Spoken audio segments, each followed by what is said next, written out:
我媽係我唯一嘅親人。我細個嘅時候，佢一直都好忙。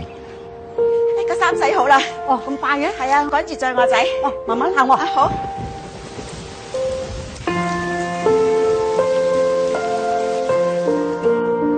只有喺食飯嘅時候，我先見到佢。家煩惱。無論幾忙都好，佢都會陪我食飯。家煩。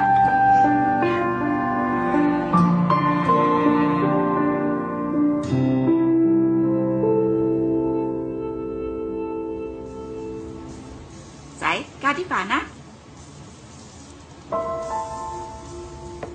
今晚返唔返嚟食飯啊？唔知啊，唔知啊。而家輪到我好忙，可以見面嘅時間就越嚟越少。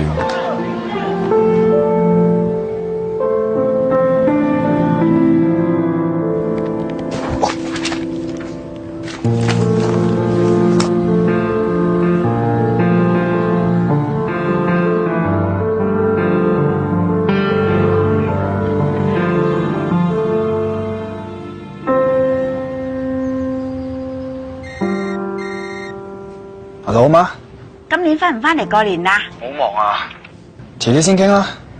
OK 啦，我唔阻你啦。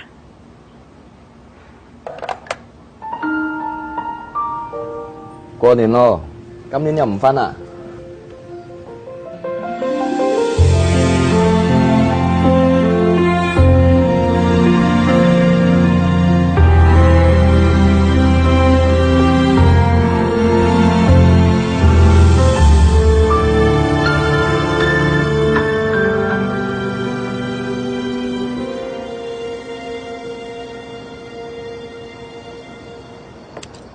媽，